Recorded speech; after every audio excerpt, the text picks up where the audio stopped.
Қайырлы күн.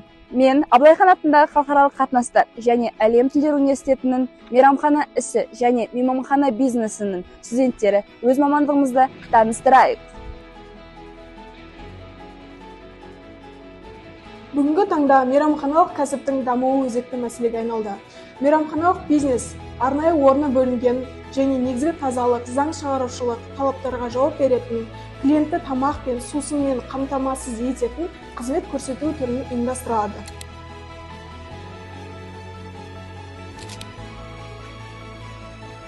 Қайырлы күн, қош келдіңіздер. Мәзірлеріңіз. Қазіргі таңда адамдар мейрамханаларда сапар жасағанда көбінесе жақсы қызмет көрсетуді қалайды. Күнделікті дамып келе жатқан бәсекеге байланысты нашар қызмет көрсету өткен шақта қалуда.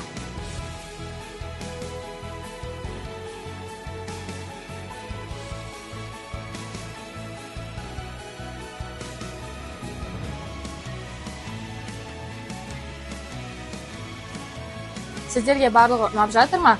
Мейрамханалық сервиске көп көңіл аударамыз. Өз қызметімізді толықтай қонақтың сенімі мен жылы қатынасымен жаулап аламыз.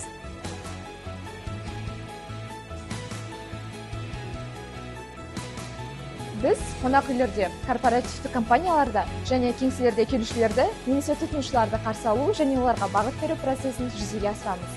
Мекеменің қауіпсіздігі мен телекоммуникациялық жүйесін қорғауды қамтамасыз етеміз. Кіріс, телефон қоңырауларына жауап беру, поштаны жеткізу және келушілерді қабылдау сияқты әртүрлі әкімшілік қолдау міндеттерін атқарамыз.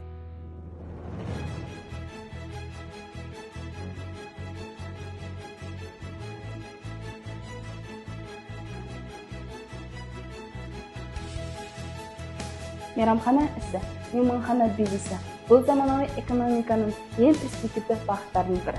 Аталған мамандық экономика мен маркетинг саласында басқару теориясы мен ақпараттық технология, шет тілдерді білуді, дизайн мен жарнама туралы білуді қажет етеді. Біз өз мамандығымызбен мақтанамыз.